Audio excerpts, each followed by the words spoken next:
मेरी भारत, मेरा भारत मेरे नजरों से।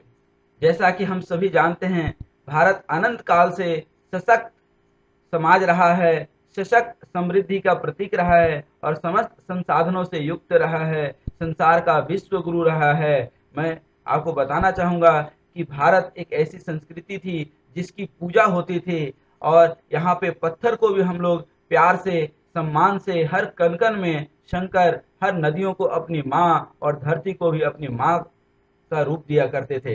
जब सिकंदर भारत आया था तो सबसे पहले उन्होंने एक ही शब्द कहा था कि यहाँ का तो हर व्यक्ति हमें दार्शनिक नजर आता है, क्योंकि हर व्यक्ति के पास उतना ज्ञान था। एक हम सब जानते हैं कि हम सब ऋषि मुनियों के संतान हैं, लेकिन कुछ कि हमें बताया गया कि नहीं, आप तो बंदर के संतान हैं, इंसान बंदर के संतान हैं। एक घर की बात है कि बच्चे को दादाजी सिखाते थे कि चार्ल्स डार्विन का सिद्धांत कहता है कि हमें इंसान बनने में कई सौ साल लगे क्योंकि हम पहले बंदर थे, जबकि उसकी माँ बताती थी कि जो है हम लोग ऋषि मुनियों के संतान हैं, मनु महाराज के संतान हैं। तो अपने टीचर से वह पूछा कि सर, हम हमारे घर में दादाजी बताते हैं कि हमारे पूर्वज बंदर थे, जबकि माँ कहती है कि हमारे पूर्वज ऋषि मुनि और मनु महाराज थे। हमारी संस्कृति गाय, वेद, गीता, गंगा जैसी नदियां थी, ध्यान, योग, यह हमारी संस्कृति थी। तो टीचर कहते हैं कि दोनों ही सही है, क्योंकि दोनों ही अपने अपने वंशज के बारे में बता रहे हैं। क्योंकि दादाजी के वंशज बंदर थे और मम्मी के वंशज आपके मनु महाराज और ऋषि मुनि थे। तो यह हमारी सोच है, या हमारी सोच इस तरह से बन गई, इसलिए हम लोग स्नेह स्नेह नीचे की ओर गिरने लगे।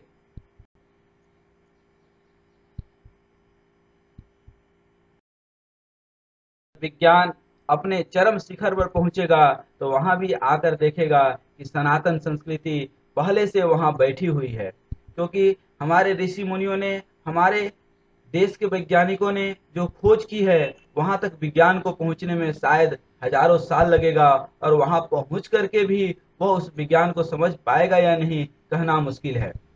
जिस ग्रहों की व्यवस्था हमारे विज्ञान आज भी उलझी हुई है, ग्रहों की व्यवस्था नहीं कर पा रही है, ग्रहों की खोज नहीं कर पा रही है, उन सब के बारे में, ज्योतिष विज्ञान के बारे में, काल विज्ञान के बारे में हमारी संस्कृति बहुत पहले से बहुत कुछ बता चुकी है। आज का विज्ञान मंगल ग्रह पे जीवन खोज रहा है, जबकि हमारी सनातन संस्कृति हर जीवन में मंगल कामना करती है, हर व्यक्ति का जीवन मंगलमय हो। हम लोग जब पूजा पाठ में आरती करते हैं तो उस समय नारा लगाते हैं, वसुदेव कुटुंबकम का, विश्व का कल्याण। ऋषि मुनियों ने जो खोज कर दी है, उस खोज को करने में पता नहीं विज्ञान को कितना समय लगेगा।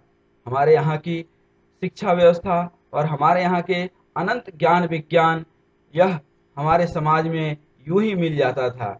और आज भी गांव में न जाने लोगों को कितनी सारी चिकित्सा पद्धति और इवन परिवार में वह सब कुछ मालूम है जो एक जीवन जीने के लिए, खुशनुमा जीवन जीने के लिए हमें जरूरी है। हुआ है, वह ग्रहों की व्यवस्था और ग्रहों की खोज नहीं कर पाया, नदियों की उद्गम स्थल नहीं खोज पाया। ऐसे कई सारे नदी हैं, इन सब की व्याख्या भारतीय संस्कृति, भारतीय समाज बहुत पहले कर चुका है। स्वर्ग नर्क के बीच दुकान रखने वाले लोग जिस ग्रहों की व्यवस्था नहीं कर पाते हैं, उन सब की व्यवस्था बहुत पहले हमारी भारतीय संस्कृति कर चुकी है। यह विज्ञान आज मंगल पर जीवन खोजता है, लेकिन हमारी सनातन संस्कृति हर व्यक्ति के जीवन में मंगलमय हो, हर जीवन मंगलमय हो, हर व्यक्ति मुस्कुराता रहे, इसकी वह मनोकामना करता है। आप देखते होंगे कि कभी किसी मंदिर में जब आरती होती है तो वसुदेव कुटुंबकम की हम लोग नारे लगाते हैं, विश्व का कल्याण हो, गौ माता की जय हो और प्राणियों में सद्भावना हो। इस तरह की हमारी सनातन संस्कृति है।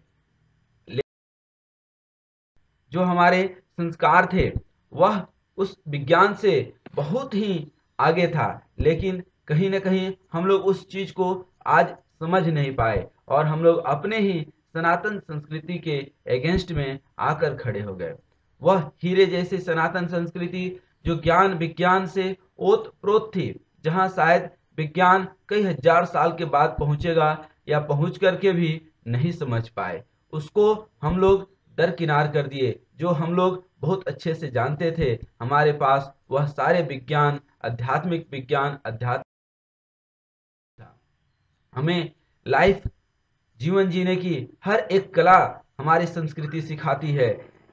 हमारी व्यवहार के ऊपर सबसे ज़्यादा ध्यान देता है। हमारी पारिवारिक चीज़ें ऐसी स्ट्रांग थी कि हमें जीवन जीने की मौलिक ज्ञान हमारे परिवार से मिल जाता था। रक्षा सुरक्षा के साथ ही हम नित्य भगवान को प्रणाम करते थे, उनको सैल्यूट करते थे। हमारे व्यवहार से ही हमारे व्यापार, परिवार सब कुछ चलता था और हमारी सोच इतनी उत्तम थी।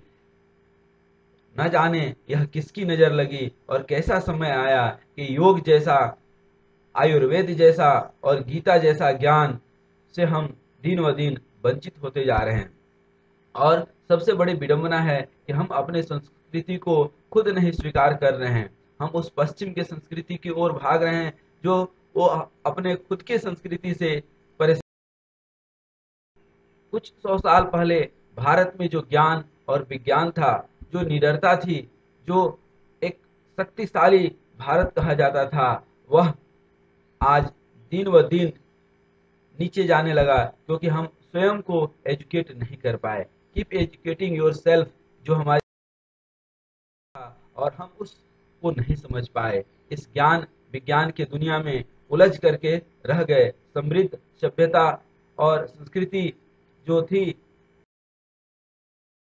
दिन व दिन गिरते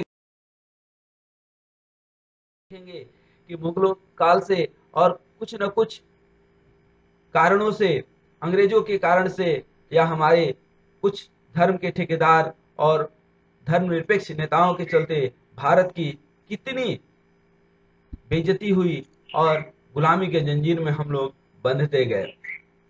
कुछ राजाओं ने, विदेशी शासकों ने या अंग्रेजों ने शुरू में लालच दिया और उस लालच में हम फंसकर गुलाम वाली मानसिकता हो गई। भारत में जाति व्यवस्था कहीं थी ही नहीं, कभी किसी के नाम के आगे सरनेम नहीं लगता था। लेकिन न जाने ये कैसी मानसिकता बना दी और कैसी जाति व्यवस्था दे दी और आगे बढ़ती रही। रही सही कसेर हमारे कुछ धर्मनिरपेक्ष नेता और धर्म के ठेकेदारों ने हमें जाति में बांट दिया। एक इतिहास का लाइन है कि 1894 तक भारत के हिंदू मुस्लिम बहुत ही प्यार से रहते थे। कोई भी मुस्लिम गाय नहीं काटता था और न ही गाय का मांस खाता था, ऐसा कोई इतिहास नहीं मिलता है। लेकिन यह जो अंग्रेज खाते थे, वह कसाई खाने में सिर्फ मुसलमानों को नौकरी देते थे और मार्केट में, समाज में ऐसी दुष्प्रचार फैलाते थे कि देखो हिंदुओं, जिसकी तुम पूजा करते हो उसको ये मुसलमान लोग काटते हैं, जबकि मुसलमानों का इससे कोई लेना देना नहीं है। मैं निवेदन करना चाहूंगा कि यह अंग्रेजों की दुष्प्रचार के कारण हमारे हिंदू और मुस्लिम भाई दोनों लड़ बैठे, जबकि दोनों में किसी की गलती नहीं थी। और एक समय आया जब अंग्रेज देखकर बड़े खुश हुए कि चलो अब ये लड़ने लगे। जब ये लड़ने लगे तब वो आराम से रहने लगे। लेकिन किसी प्रकार जब भारत आजाद हुआ तब यह देखा गया कि हमारे कुछ धर्मनिरपेक्ष नेता ने सोचा कि लड़ा करके राज कर लिए, हम ऐसा क्या करें कि राज करते रहें। तो उन्होंने हमारे समाज को और भी बांट दिया। कुछ जगहों पे आरक्षण, भ्रष्टाचार, व्यभिचार, जहां पहले घर घर में कुटीर उद्योग होता था, वहां पर हर एफडीआई की आशा में बैठे हुए हैं कि कोई विदेशी आएगा, कंपनी लगाएगा तो हमें नौकरी दे देगा। सिर्फ आक्रमणकारियों ने और अंग्रेजों ने नहीं लूटा, हमने तो हमारे अपनों ने ही लूट लिया। उन्होंने आरक्षण जैसी आग, भ्रष्टाचार, कानून व्यवस्था, लचर कानून व्यवस्था, प्रेम की जगह पर काम वासना और न जाने वह कौन कौन सी चीजें हमारे संवैधानिक तरीके से उन्होंने व्याख्या कर दी हमारे सरकारों ने।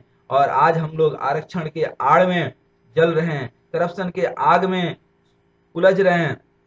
जो व्यक्ति खुद से गिरा हुआ है, आप ध्यान दीजिएगा, मैं ये निवेदन करना चाहूंगा कि जो व्यक्ति खुद से नीच दलित बना हुआ है, खुद से गिरा हुआ है, अपने को कभी उठाना नहीं चाहता है, हमेशा आरक्षण और करप्शन के आड़ में जिंदगी जीना चाहता है, उसे सरकार क्या और कोई संत क्या, भगवान भी ऊपर नहीं उठा सकते हैं। स्वामी विवेकानंद कहते हैं, स्वयं से उठो, जागो और तब तक न रुको जब तक तुम्हें सफलता न प्राप्त हो जाए। यह विडंबना है कि हमारे समाज के कुछ लोग को फोकट में खाने की आदत बन गई है। सब कुछ है लेकिन वो गरीबी का रोना रोते रहेंगे, वह आरक्षण के आड़ में बिना मेहनत का कुछ मिलते रहे ऐसा वह सोच रखते हैं। और हाँ, मैं आपको एक बात बता दूं, गिरी हुई इमारत से कोई भी ईंट उठा लेता है, लेकिन मजबूत इमारत से ईंट उठाने के लिए उसे 100 बार सोचना पड़ता है। इसलिए कभी भी आप कमजोर नहीं बनिए, कमजोर इमारत से ही कोई ईंट खींचता है, मजबूत बनाइए स्वयं को। आप सोचेंगे कि हम आरक्षण के आड़ आड़ में या हम कास्ट या करप्शन या किसी भी और तरीके से हम जीवन जी लें, तो बेसिकली वह आप एक गरीबी नीच दलित जीवन जी रहे हैं। कोई शूद्र होना कोई पाप नहीं है, लेकिन शूद्र बने रहना, अपने को नीच और गरीब बनाए रखना, ये जरूर पाप है। और रही सही कसर हमारे देश के कुछ ऐसे तथाकथित नेता आपको वोट बैंक समझ लेते हैं और बेसिकली आप वोट बैंक बने रह जाते हैं। मुसलमानों को संरक्षण बहुत सारी दी गई, मुस्लिम सोचते हैं कि हमें संरक्षण प्राप्त है, बेसिकली वह संरक्षण नहीं, उन्हें वोट बैंक बनाया गया, उन्हें गरीब का गरीब ही रहने दिया गया ताकि वो हमारे वोट बैंक रहें। कुछ एक लोग उसमें से जरूर आगे बढ़े जिन्होंने अपनी समझदारी दिखाई। SC ST OBC general minority और न जाने कितने प्रकार से हमारा समाज बटा हुआ है। यह सिर्फ हम लोग ही हैं जो इसको दूर कर सकते हैं।